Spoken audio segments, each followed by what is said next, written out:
The next day the royal train set forth from Pontefract, and ere mounting, James presented his young kinsman to the true Joan Beaufort, fair-haired, soft-featured, blue-eyed, and with a lovely air of graciousness, as she greeted him with a sweet, blushing, sunny smile, half that of the queen in anticipation, half that of the kindly maiden wishing to set a stranger at ease. So beautiful was she, that Malcolm felt annihilated at the thought of his blunder of last night. As they rode on, James was entirely occupied with the lady, and Malcolm was a good deal left to himself, for, though the party was numerous, he knew no one except the Duke of Bedford, who was riding with the King and Lord Warwick, in deep consultation, while Sir Nigel Baird, Lord Marmion, and the rest were in the rear. He fell into a mood of depression such as had not come upon him since he passed the border, thinking himself despised by all for being ill-favored and ill-dressed, and chafing, above all, at the gay contempt he fancied in young Ralph Percy's eye. He became constantly more discontented with this noisy turmoil, and more resolved to insist on returning to the peaceful cloister where alone he could hide his head and be at rest. The troop halted for what they called their noon meat at the abode of a hospitable Yorkshire knight, but King Henry, in order that the good gentleman's means should not be overtasked, had given directions that only the ladies and the princes should enter the house, while the rest of the suite should take their meal at the village inn.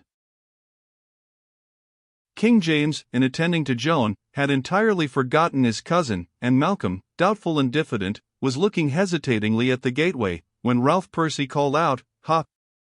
You there, this is our way. That is only for the royal folk, but there's good sack and better sport down here. I'll show you the way," he added, good-naturedly, softened, as most were, by the startled, wistful, timid look. Malcolm, ashamed to say he was royal, but surprised at the patronage, was gratefully following, when old Beardsbury indignantly laid his hand on the rein. "Not so, sir, this is no place for you." "Let me alone," entreated Malcolm, as he saw Percy's amazed look and whistle of scorn. "They don't want me." "You will never have your place if you do not take it," said the old gentleman, and leading the trembling, shrinking boy up to the door, he continued, "For the honor of Scotland, sir," and then announcing Malcolm by his rank and title, he almost thrust him in.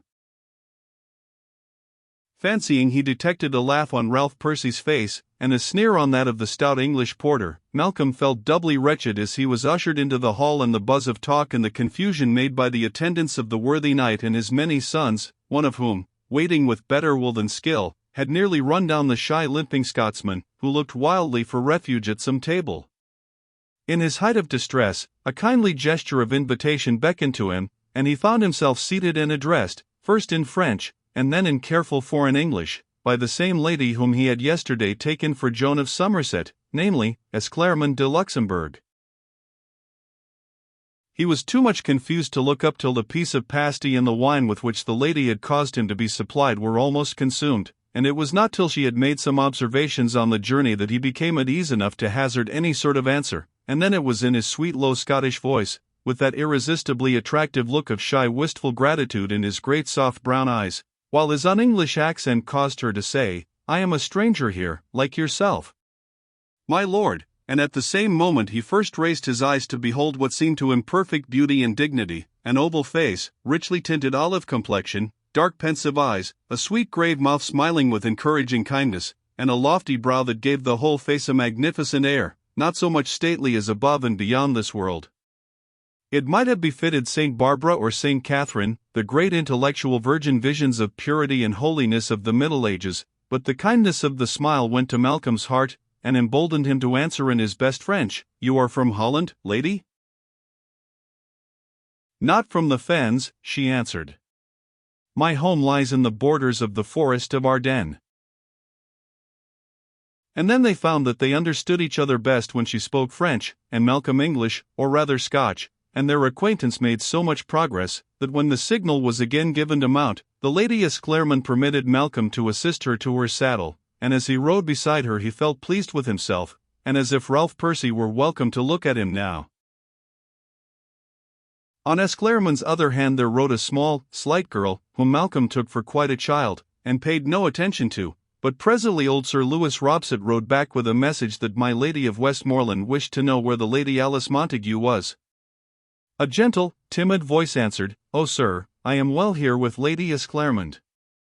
"Pray tell my good lady so." And therewith Sir Lewis smiled, and said, "You could scarcely be in better hands, fair damsel," and rode back again, while Alice was still entreating, "May I stay with you, dear lady? It is all so strange and new." Esclairmont smiled, and said, "You make me at home here, mademoiselle. It is I who am the stranger." "Ah! But you have been in courts before." "I never lived anywhere but at Middleham Castle till they fetched me away to meet the Queen." For the gentle little maiden, a slender, fair-haired, childish-faced creature, in her 16th year, was the motherless child and heiress of the stout Earl of Salisbury, the last of the Montacutes, or Montagues, who was at present fighting the king's battles in France, but had sent his commands that she should be brought to court, in preparation for fulfilling the long-arranged contract between her and Sir Richard Neville, one of the 22 children of the Earl of Westmoreland. She was under the charge of the Countess, a stately dame, with all the Beaufort pride, and much afraid of her she was, as everything that was shy or forlorn seemed to turn towards the maiden whose countenance not only promised kindness but protection. Presently the cavalcade passed a grey building in the midst of green fields and orchards, where, under the trees, some black-veiled figures sat spinning. "A nunnery," quoth Esclairmont, looking eagerly after it as she rode past. "A nunnery," said Malcolm, encouraged into the simple confidingness of a young boy. "How unlike the one where my sister is! Not a tree is near it, it is perched upon a wild crag overhanging the angry sea, and the winds roar, and the gulls and eagles scream, and the waves thunder round it." "Yet it is not the less a haven of peace," replied Esclairmont. "Verily," said Malcolm, "one knows what peace is under that cloister, where all is calm while the winds rave without." "You know how to love a cloister," said the lady, as she heard his soft, sad tones. "I had promised myself to make my home in one," said Malcolm, "but my king will have me make trial of the world first. And so please you," he added, recollecting himself, "he forbade me to make my purpose known, so pray, lady, be so good as to forget what I have said." "I will be silent," said Esclairmont, "but I will not forget, for I look on you as one like myself, my young lord. I too am dedicated, and only longing to reach my cloistered haven." She spoke it out with the ease of those days when the monastic was as recognized a profession as any other calling, and yet with something of the desire to make it evident on what ground she stood. Lady Alice uttered an exclamation of surprise. "Yes," said Esclairmont, "I was dedicated his my infancy, and promised myself in the nunnery at Dijon when I was 7 years old." Then, as if to turn the conversation from herself, she asked of Malcolm if he too had made any vow. "Only to myself," said Malcolm. "Neither my tutor nor the Prior of Coldingham would hear my vows." And he was soon drawn into telling his whole story, to which the ladies both listened with great interest and kindness, Esclairmont commending his resolution to leave the care of his lands and vassals to one whom he represented as so much better fitted to bear them as Patrick Drummond, and only regretting the silence King James had enjoined, saying she felt that there was safety and protection in being avowed as a destined religious. "And you are one," said Lady Alice, looking at her in wonder. "And yet you are with that lady," and the girl's innocent face expressed a certain wonder and disgust that no one could marvel at who had heard the Flemish countess talk in the loudest, broadest, most hoydenish style. "She has been my very good lady," said Esclairmont, "she has, under the saints, saved me from much." "Oh, I entreat you, tell us, dear lady," entreated Alice. It was not a reticent age. Malcolm Stuart had already avowed himself in his own estimation pledged to a monastic life, and Esclairmont of Luxembourg had reasons for wishing her position and intentions to be distinctly understood by all with whom she came in contact. Moreover, there was a certain congeniality in both her companions, their innocence and simplicity, that drew out confidence, and impelled her to defend her lady. My poor countess, she said, she has been sorely used, and has suffered much. It is a piteous thing when our little imperial fiefs go to the spindle side. What are her lands? Asked Malcolm. Hainaut, Holland, and Zeeland, replied the lady. Her father was Count of Hainaut, her mother the sister of the last Duke of Burgundy, him that was slain on the bridge of Montereau. She was married as a mere babe to the Duke of Turenne, who was for a brief time Dauphin, but he died ere she was 16, and her father died at the same time. Some say they both were poisoned. The saints forfend it should be true, but thus it was my poor countess was left desolate, and her uncle, the Bishop of Liege, Jean Sans Pity, as they call him, claimed her inheritance. You should have seen how undaunted she was. Were you with her then? Asked Alice Montague. Yes. I had been taken from our convent at Dijon, when my dear brothers, to whom heaven be merciful, died at Agincourt. My uncles à la mode de Bretagne, how call you it in English? Welsh uncles, said Alice. They are the Count de Saint Pol and the Bishop of Therouenne. They came to Dijon. In another month I should have been 17, and been admitted as a novice, but, alack! There were all the lands that came through my grandmother, in Holland and in Flanders, all falling to me, and Monseigneur of Therouenne, like almost all secular clergy, cannot endure the religious orders, and would not hear of my becoming a sister. They took me away, and the bishop declared my dedication null, and they would have bestowed me in marriage at once, I believe, if heaven had not aided me, and they could not agree on the person. And then my dear countess promised me that she would never let me be given without my free will. Then, said Alice, the bishop did cancel your dedication? Yes, said Esclarmonde, but none can cancel the dedication of my heart. So said the holy man at Zwolle. How, lady? Anxiously inquired Malcolm. Has not a bishop power to bind and unloose? Yeah, said Esclarmonde, such power that if my childish promise had been made without purpose or conscience thereof, or indeed if my will were not with it, it would bind me no more, there were no sin in wedlock for me, no broken vow. But my own conscience of my vow, and my sense that I belong to my heavenly spouse, proved, he said, that it was not my duty to give myself to another, and that whereas none have a parent's right over me, if I have indeed chosen the better part, he to whom I have promised myself will not let it be taken from me, though I might have to bear much for his sake. And when I said in presumption that such would lie light on me, he bade me speak less and pray more, for I knew not the cost. He must have been a very holy man, said Alice, and strict withal. Who was he? One Father Thomas, a canon regular of the chapter of St. Agnes, a very saint, who spends his life in copying and illuminating the Holy Scripture, and in writing holy thoughts that verily seem to have been breathed into him by special inspiration of God.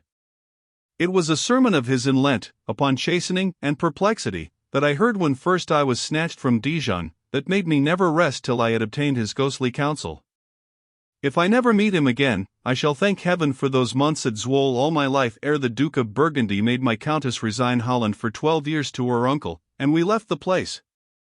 Then, well nigh against her will, they forced her into a marriage with the Duke of Brabant, though he be her first cousin, her godson, and a mere rude boy. I cannot tell you how evil were the days we often had then. If he had been left to himself, Madame might have guided him, but ill men came about him, they maddened him with wine and beer, they excited him to show that he feared her not, he struck her, and more than once almost put her in danger of her life. Then, too, his mother married the Bishop of Liege, her enemy. The bishop! He had never been consecrated, and had a dispensation. That marriage deprived my poor lady of even her mother's help. All were against her then, and for me too it went ill, for the Duke of Burgundy insisted on my being given to a half-brother of his, one they call Sir Beaumont of Burgundy, a hard man of blood and revelry. The Duke of Brabant was all for him, and so was the Duchess mother, and though my uncles would not have chosen him, yet they durst not withstand the Duke of Burgundy. I tried to appeal to the Emperor Sigismund, the head of our house, but I know not if he ever heard of my petition. I was in an exceeding strait, and had only one trust, namely, that Father Thomas had told me that the more I threw myself upon God, the more he would save me from man. But oh! They seemed all closing in on me, and I knew that Sir Beaumont had sworn that I should pay heavily for my resistance. Then one night my countess came to me. She showed me the bruises her lord had left on her arms, and told me that he was about to banish all of us, her ladies, into Holland, and to keep her alone to bear his fury, and she was resolved to escape, and would I come with her? It seemed to me the message of deliverance. Her nurse brought us peasant dresses, high stiff caps, black bodices, petticoats of many colors, and therein we dressed ourselves, and stole out, ere dawn, to a church, where we knelt till the Sieur d'Escalon, the gentleman who attends Madame, still drove up in a farmer's garb, with a market cart, and so forth from Bruges we drove. We caused to Valenciennes, to her mother, but we found that she, by persuasion of the Duke, would give us both up, so the Sieur d'Escalon got together 60 lances, and therewith we rode to Calais, where never were weary travellers more courteously received than we by Lord Northumberland, the captain of Calais. "Oh, I am glad you came to us English," cried Alice. "Only I would it had been my father who welcomed you. And now?" "Now I remain with my lady, as the only demoiselle she has from her country, and, moreover, I am waiting in the trust that my kinsmen will give up their purpose of bestowing me in marriage, now that I am beyond their reach, and in time I hope to obtain sufficient of my own goods for a dowry for whatever convent I may enter." "Oh, let it be an English one," cried Alice. "I have learnt to breathe freer since I have been on English soil," said Esclarmonde, smiling, "but where I may rest at last, heaven only knows." "This is a strange country," said Malcolm. "No one seems afraid of violence and wrong here." "Is that so strange?" asked Alice, amazed. "Why, men would be hanged if they did violence." "I would we were as sure of justice at my home," sighed Esclarmonde. "King Henry will bring about a better rule." "Never doubt," cried Salisbury's daughter. "When France is once subdued, there will be no more trouble. He will make your kinsman do you right, dear demoiselle, and oh! will you not found a beauteous convent?" "King Henry has not conquered France yet," was all Esclarmonde said. "Ha!" cried the buxom Countess Jacqueline, as the ladies dismounted, "never speak to me more, our solemn sister. When have I done worse than lure a young cavalier, and chain him all day with my tongue?" "He is a gentle boy," said Esclarmonde, smiling. "Truly he looked like a calf turned loose among strange cattle. How gat he into the hall?" "He is of royal Scottish blood," said Esclarmonde, cousin german to King James. "And our grave nun has a fancy to tame the wild Scots, like a Second Street Margaret. A king's grandson! Fie, fie! What, become ambitious, Claret? Eh? You were so occupied, that I should have been left to no one but Monseigneur of Gloucester, but that I was discreet, and rode with my Lord Bishop of Winchester. How he chafed! But I know better than to have tete-a-tetes with young sprigs of the blood royal." Esclarmonde laughed good-humouredly, partly in courtesy to her hoyne mistress, but partly at the burning, blushing indignation she beheld in the artless face of Alice Montague. The girl was as shy as a fawn, frightened at every word from knight or lady, and much in awe of her future mother-in-law, a stiff and stately dame, with all the Beaufort haughtiness, so that Lady Westmoreland gladly and graciously consented to the offer of the Demoiselle de Luxembourg to attend to the little maiden, and let her share her chamber and her bed. And indeed Alice Montague, bred up in strictness and in both piety and learning, as was sometimes the case with the daughters of the nobility, had in all her simplicity and bashfulness a purity and depth that made her a congenial spirit with the grave votaress, whom she regarded on her side with a young girl's enthusiastic admiration for a grown woman, although in point of fact the years between them were few.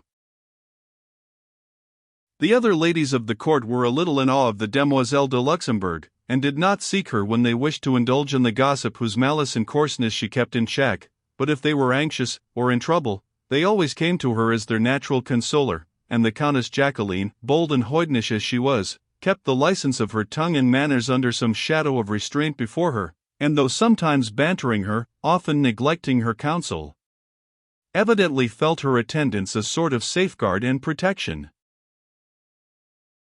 The gentlemen were mostly of the opinion of the Duke of Gloucester, who said that the Lady Esclairmonde was so like Deborah, come out of a mystery, that it seemed to be always passion-tied where she was, and she, moreover, was always guarded in her manner towards them, keeping her vocation in the recollection of all by her gravely and coldly courteous demeanour, and the sober hues and fashion of her dress, but being aware of Malcolm's destination, perceiving his loneliness, and really attracted by his pensive gentleness, she admitted him to far more friendly intercourse than any other young noble, while he revered and clung to her much as Lady Alice did, as protector and friend.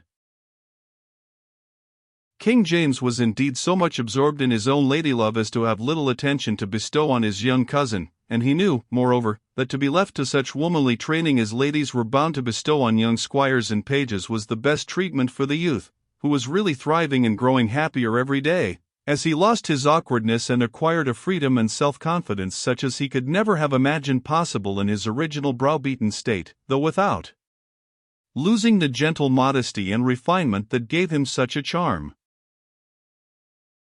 A great sorrow awaited him, however, at Leicester, where Easter was to be spent. A messenger came from Durham, bringing letters from Coldingham to announce the death of good Sir David Drummond, which had taken place 2 days after Malcolm had left him, all but the youth himself having well known that his state was hopeless. In his grief, Malcolm found his chief comforter in Esclairmonde, who kindly listened when he talked of the happy old times at Glenisky, and of the kindness and piety of his guardian, while she lifted his mind to dwell on the company of the saints, and when he knew that her thoughts went, like his, to his fatherly friend in the solemn services connected with the departed, he was no longer desolate, and there was almost a sweetness in the grief of which his fair saint had taken up a part. She showed him likewise some vellum pages on which her ghostly father, the canon of St. Agnes, had written certain dialogues between the Divine Master and his disciple, which seemed indeed to have been whispered by heavenly inspiration, and which soothed and hallowed his mourning for the guide and protector of his youth. He loved to dwell on her very name, Esclairmonde, light of the world. The taste of the day hung many a pun and conceit upon names, and to Malcolm this, which had, in fact, been culled out of romance, seemed meetly to express the pure radiance of consolation and encouragement that seemed to him to shine from her, and brighten the life that had hitherto been dull and gloomy, nay, even to give him light and joy in the midst of his grief. At that period courts were not much burdened with etiquette.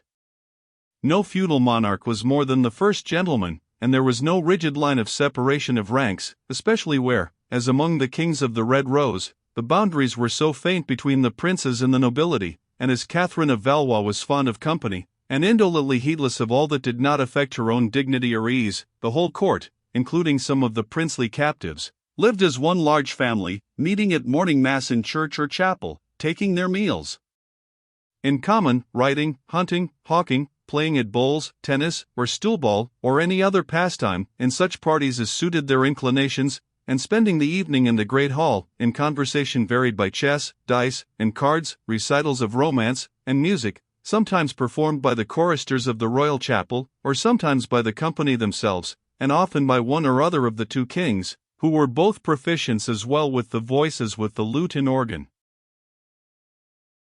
Thus Malcolm had many opportunities of being with the demoiselle of Luxembourg, and almost a right was established, that when she sat in the deep embrasure of a window with her spinning, he should be on the cushioned step beneath. When she mounted, he held the stirrup, and when the church bells were ringing, he led her by her fair fingers to her place in the nave, and back again to the hall. And when the manchet and rear supper were brought into the hall, he mixed her wine and water, and held the silver basin and napkin to her on bended knee, and had become her recognized cavalier. He was really thriving. Even the high-spirited son of Hotspur could not help loving and protecting him.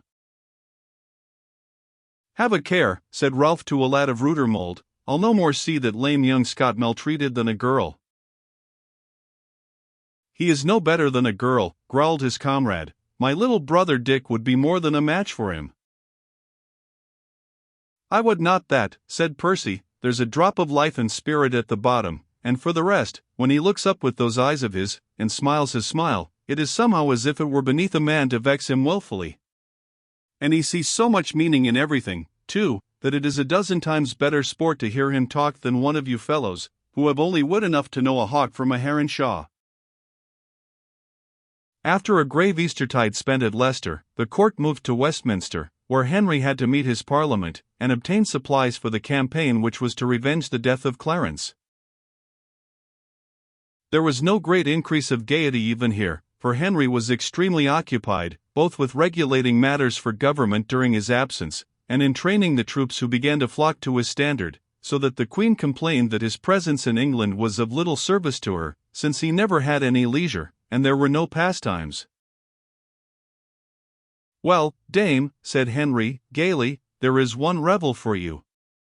I have promised to knight the Lord Mayor, honest Whittington, and I hear he is preparing a notable banquet in the Guildhall." "A city mayor!" exclaimed Queen Catherine, with ineffable disgust. "My brothers would sooner cut off his roturier head than dub him knight." "Belike," said Henry, dryly, "but what kind of friends have thy brothers found at Paris? Moreover, this Whittington may content thee as to blood. Rouge Dragon hath been unfolding to me his lineage of a good house in Gloucestershire." "More shame that he should soil his hands with trade," said the Queen. "See what you say when he has cased those fair hands in Spanish gloves. You ladies should know better than to fall out with a mercer." "Ah," said Duke Humphrey, "they never saw the silks and samites wherewith he fitted out my sister Philippa for the Swedes. Lucky the bride whose wardrobe is purveyed by honest Dick." "Is it not honor enough for the mechanical hinds that we wear their stuffs," said Countess Jacqueline, "without demeaning ourselves to eat at their boards? The utter credence of the rogues in the Netherlands would be surpassing, did we feed it in that sort." "'Tis you that will be fed, Dame Jack," laughed Henry. "I can tell you, their sack and their pasties, their marchpane and blancmanger, far exceed aught that a poor soldier can set before you." "Moreover," observed Humphrey, "the ladies ought to see the romaunt of the cat complete." "How," cried Jacqueline, "is it, then, true that this Vittentone is the miller's son whose cat wore boots and made his fortune?" "I have heard my Aunt of Orleans divert my father with that story," murmured Catherine. "How went the tale?" "I thought it folly, and marked it not." "What became of the cat?" "The cat desired to test his master's gratitude, so tell Straparola," said the Duke of Orleans, in his dry satirical tone, and whereas he had been wont to promise his benefactor a golden coffin and state funeral, puss feigned death, and thereby heard the lady inform her husband that the old cat was dead. "A la bonne heure," said the Marquis. "Take him by the tail, and fling him on the muck heap beneath the window." "Thereof I acquit Whittington, who never was thankless to man or brute," said King Henry. "Moreover, his cat, or her grandchildren, must be now in high preferment at the King of Barbary's court." "A marvellous beast is that cat," said James. "When I was a child in Scotland, we used to tell the story of her exchange for a freight of gold and spices, only the ship sailed from Denmark." "Maybe," said Henry, "but I would maintain the truth of Whittington's cat with my lance, and would gladly have no worse cause. You'll see his cat painted beside him in the Guildhall, and may hear the tale from him, as I loved to hear him when I was a lad." "Turn again, Whittington, thrice Lord Mayor of London town." "I told my good old friend I must have come over from France on purpose to keep his third mayoralty. So I am for the city on Thursday, and whoever loves good wine, good sturgeon, good gold, or good men, had best come with me." Such inducements were not to be neglected, and though Queen Catherine minced and bridled, and apologized to Duchess Jacqueline for her husband's taste for low company, neither princess wished to forego the chance of amusement, and a brilliant cavalcade set forth in full order of precedence. The king and queen were first, then, to his great disgust, the King of Scots, with Duchess Jacqueline, Bedford, with Lady Somerset, Gloucester, with the Countess of March, the Duke of Orleans, with the Countess of Exeter, and Malcolm of Glenisky found himself paired off with his sovereign's lady love, Joan Beaufort, and a good deal overawed by the tall horn tower that crowned her flaxen locks, as well as by knowing that her uncle, the Bishop of Winchester, the stateliest, stiffest, and most unapproachable person in all the court, was riding just behind him, beside the Demoiselle de Luxembourg. Temple Bar was closed, and there was a flourish of trumpets and a parley ere the gate was flung open to admit the royal guests, but Malcolm, in his place, could not see the aldermen on horseback, in their robes of scarlet and white, drawn up to receive the king. All that way up Holborn, every house was hung with tapestry, and the citizens formed a gorgeously apparelled lane, shouting in unison, their greetings attuned to bursts of music from trumpets and nakers. Beautiful old St. Paul's, with the exquisite cross for open-air preaching in front, rose on their view, and before the lofty west door the princely guests dismounted, each gentleman leading his lady up the nave to the seat prepared in such manner that he might be opposite to her.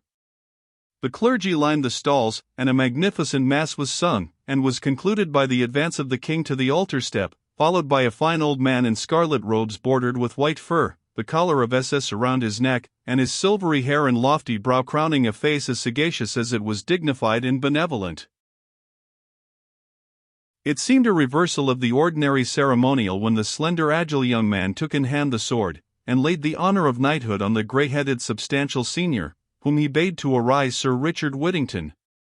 Jacqueline of Hainault had the bad taste to glance across to Humphrey and Titter, but the Duke valued popularity among the citizens, and would not catch her eye, and in the line behind the royal ladies there was a sweet elderly face, beautiful, though time-worn, with blue eyes misty with proud glad tears, and a mouth trembling with tender exultation. After the ceremony was concluded, King Henry offered his hand to the Lady Mayoress, Dame Alice Whittington, making her bright tears drop in glad confusion at his frank, hearty congratulation and warm praise of her husband, and though the fair Catherine could have shuddered when Sir Richard advanced to lead her, she was too royal to compromise her dignity by visible scorn, and she soon found that the merchant could speak much better French than most of the nobles.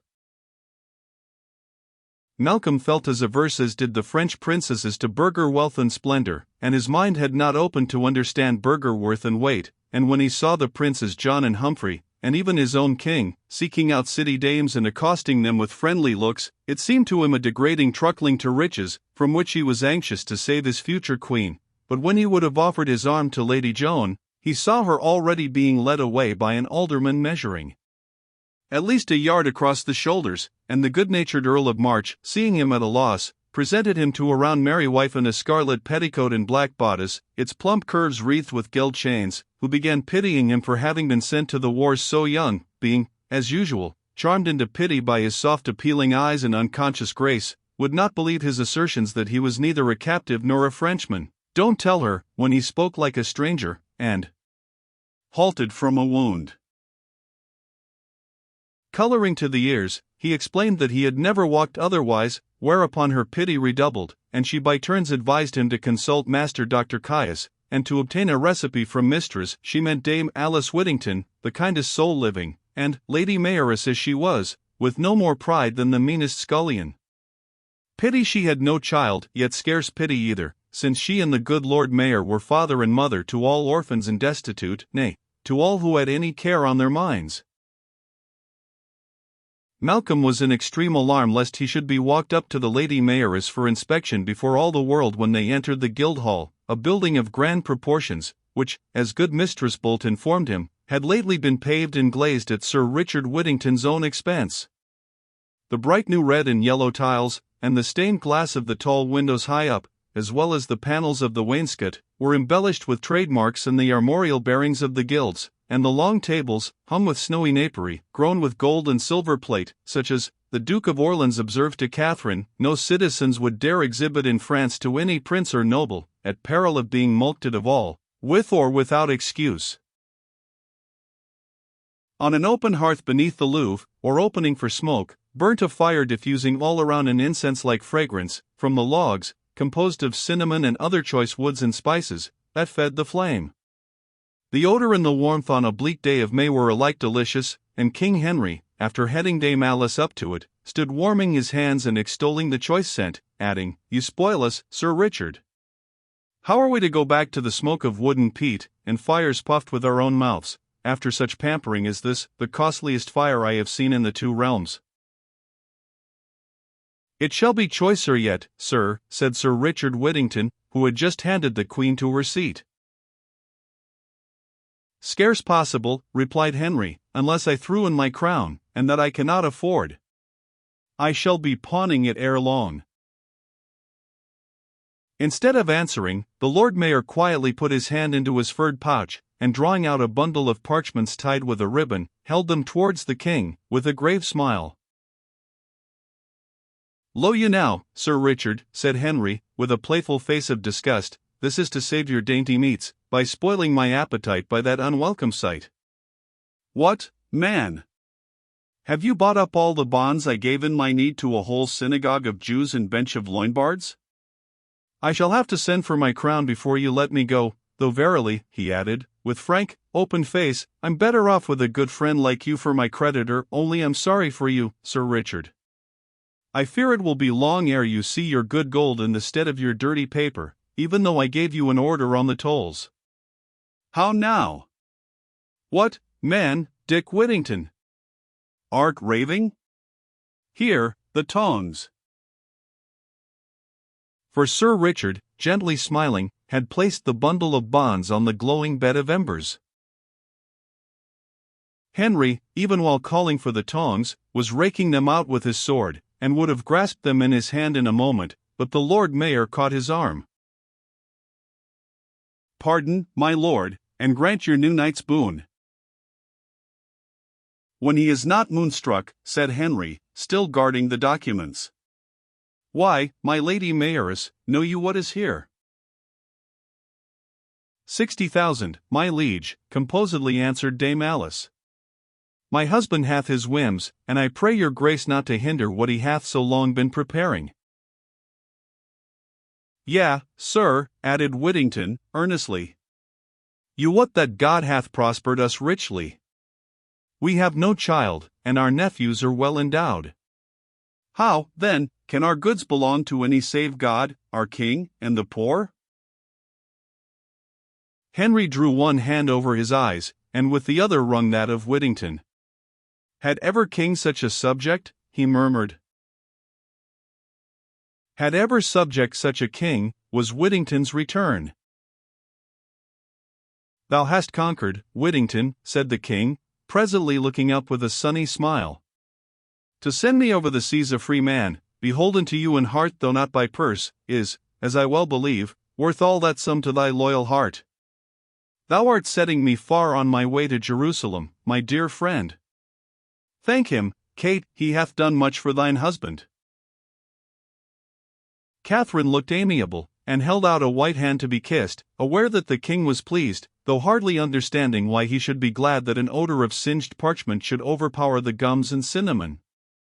This was soon remedied by the fresh handful of spices that were cast into the flame, and the banquet began, magnificent with peacocks, cranes, and swans in full plumage. The tusky bear crunched his apple, deer's antlers adorned the haunch, the royal sturgeon floated in wine, fountains of perfumed waters sprang up from shells, towers of pastry and of jelly presented the endless allegorical devices of medieval fancy, and, preeminent over all, a figure of the cat, with emerald eyes, fulfilled, as Henry said, the proverb, "A cat might look at a king," and truly the cat and her master had earned the right, therefore his first toast was, "To the cat." Each guest found at his or her place a beautiful fragrant pair of gloves, in Spanish leather, on the back of which was once more embroidered, in all her tabby charms, the cat's face. Therewith began a lengthy meal, and Malcolm Stewart rejoiced at finding himself seated next to the Lady Esclarmonde, but he grudged her attention to her companion, a slender, dark, thoughtful representative of the goldsmiths' company, to whom she talked with courtesy such as Malcolm had scorned to show his city dame. "Who," said Esclarmonde, presently, "was a dame in a religious garb whom I marked near the door here? She hooked like one of the Beguines of my own country." "We have no such order here, lady," said the goldsmiths, puzzled. "Hey, Master Price," cried Mistress Bolt, speaking across Malcolm, "I can tell the lady who it was. 'Twas good sister of East Rodney, to whom the Lady Mayoress promised some of these curious cooling drinks for the poor shipwright who hath well nigh cloven off his own foot with his axe." "Yeah, truly," returned the goldsmith, "it must have been one of the beadswomen of St. Catherine's whom the lady has seen." "What order may that be?" asked Esclarmonde. "I have seen nothing so like my own country since I came hither." "That may well be, madam," said Mistress Belt, "seeing that these beadswomen were first instituted by a countrywoman of your own Queen Philippa, of blessed memory." "By your leave, Mistress Bolt," interposed Master Price, "the hospital of St. Catherine by the Tower is of far older foundation." "By your leave, sir, I know what I say. The hospital was founded I know not when, but these beadswomen were especially added by the good Queen, by the same token that mine Aunt Cis, who was tirewoman to the blessed Lady Joan, was one of the first." "How was it? What is their office?" eagerly inquired Esclarmonde. And Mistress Bolt arranged herself for a long discourse. "Well, fair sirs and sweet lady, though you be younger than I, you have surely heard of the Black Death. Well named was it, for never was pestilence more dire, and the venom was so strong, that the very lips and eyelids grew livid black, and then there was no hope. Little thought of such disease was there, I trow, in kings' houses, and all the fair young lords and ladies, the children of King Edward, as then was, were full of sport and gamesomeness as you see these dukes be now. And never a one was blither than the Lady Joan, she they called Joan of the Tower, being a true Londoner born, bless her. My Aunt Cis would talk by the hour of her pretty ways and kindly mirth. But 'twas even as the children have the game in the streets. There come 3 knights all out of Spain, are come to fetch your daughter Jane. 'Twas for the King of Castile, that same Peter for whom the Black Prince of Wales fought, and of whom such gruesome tales were told. The pretty princess might almost have had a boding what sort of husband they had for she begged and prayed, even on her knees, that her father would leave her, but her sisters were all espoused, and there was no help for it. But, as one comfort to her, my Aunt Cis, who had been about her from her cradle, was to go with her, and oft she would tell of the long journey and litters through France, and how welcome were the English tongues they heard again at Bordeaux, and how when poor Lady Joan saw her brother, the prince, she clung about his neck and sobbed, and how he soothed her, and said she would soon laugh at her own unwillingness to go to her husband. But even then the Black Death was in Bordeaux, and being low and mournful at heart, the sweet maid contracted it, and lay down to die ere she had made 2 days' journey, and her last words were, My God hath shown me more pity than father or brother, and so she died like a lamb, and mine aunt was sent by the prince to bear home the tidings to the good Queen, who was a woeful woman. And therewith, here was the pestilence in London, raging among the poor creatures that lived in the wharves and on the river bank, in damp and filth, so that whole households lay dead at once, and the contagion, gathering force, spread into the city, and even to the nobles and their ladies. Then my good aunt, having some knowledge of the sickness already, and being without fear, went among the sick, and by her care, and the food, wine, and clothing she brought, saved a many lives. And from whom should the bounties come, save from the good Queen, who ever had a great pity for those touched like her own fair child?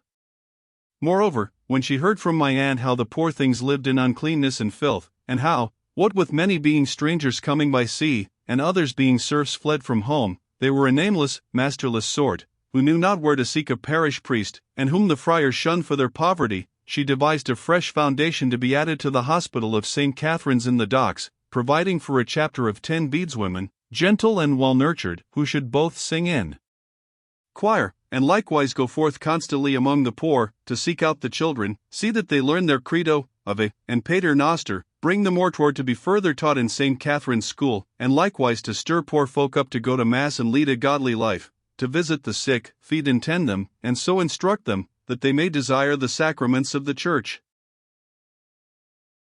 Ah! Good Flemish Queen, cried Esclarmonde. She learnt that of our beguines.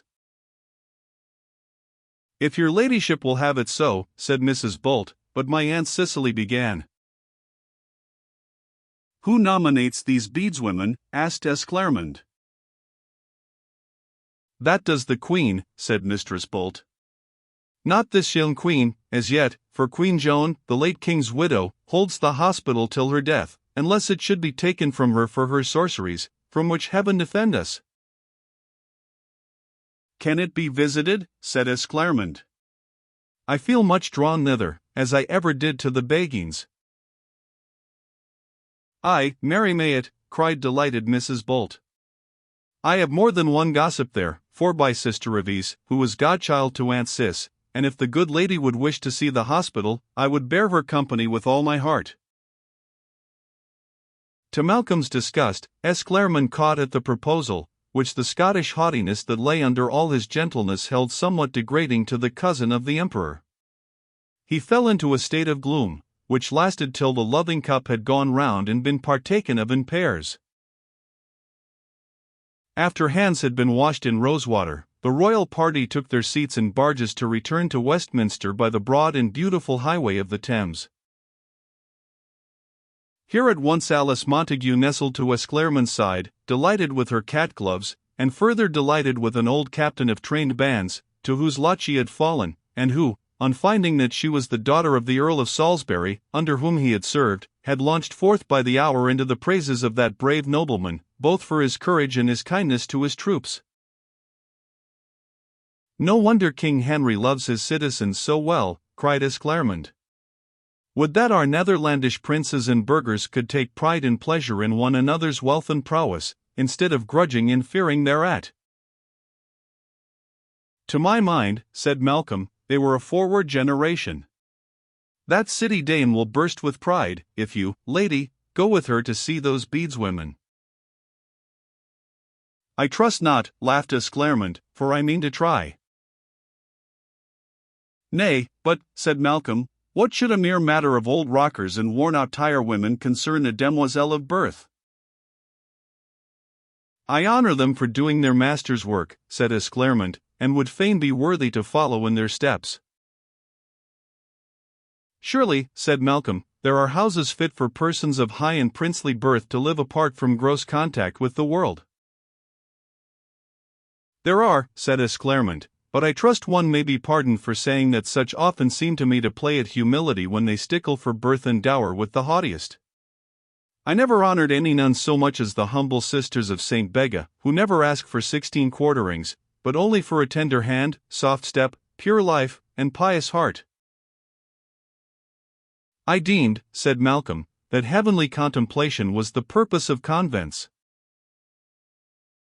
"Even so, for such as can contemplate like the holy man I have told you of," said Esclarmonde, "but labor hath been greatly laid aside in convents of late, and I doubt me if it be well, or if their prayers be the better for it." "And so," said Alice, "I heard my Lord of Winchester saying how it were well to suppress the alien priories, and give their wealth to found colleges like that founded by Bishop Wykeham." For in truths the spirit of the age was beginning to set against monasticism. It was the period when perhaps there was more of license and less of saintliness than at any other, and when the long continuance of the Great Schism had so injured church discipline that the clergy and ecclesiastics were in the worst state of all, especially the monastic orders, who owned no superior but the Pope, and between the two rivals could avoid supervision altogether. Such men as Thomas à Kempis, or the great Jean Gerson, were rare indeed, and the monasteries had let themselves lose their missionary character, and become mere large farms, inhabited by celibate gentlemen and their attendants, or by the superfluous daughters of the nobles and gentry. Such devotion as led Esclarmonde to the pure atmosphere of prayer and self-sacrifice had well nigh died out, and almost every other lady of the time would have regarded her release from the vows made for her at her babyhood a happy escape. Still less, at a time when no active order of sisters, save that of the Beguines in Holland, had been invented, and when no nun ever dreamed of carrying her charity beyond the quadrangle of her own convent, could anyone be expected to enter into Esclarmonde's admiration and longing for out-of-door works, but the person whom she had chiefly made her friend was the King's almoner and chaplain, sometimes called Sir Martin Bennet, at others Dr. Bennet, a great Oxford scholar, bred up among William of Wykeham's original 70 at Winchester and New College, and now much trusted and favoured by the King, whom he everywhere accompanied. That Sir Martin was a pluralist must be confessed, but he was most conscientious in providing substitutes, and was a man of much thought and of great piety, in whom the fair pupil of the canon of St. Agnes found a congenial spirit.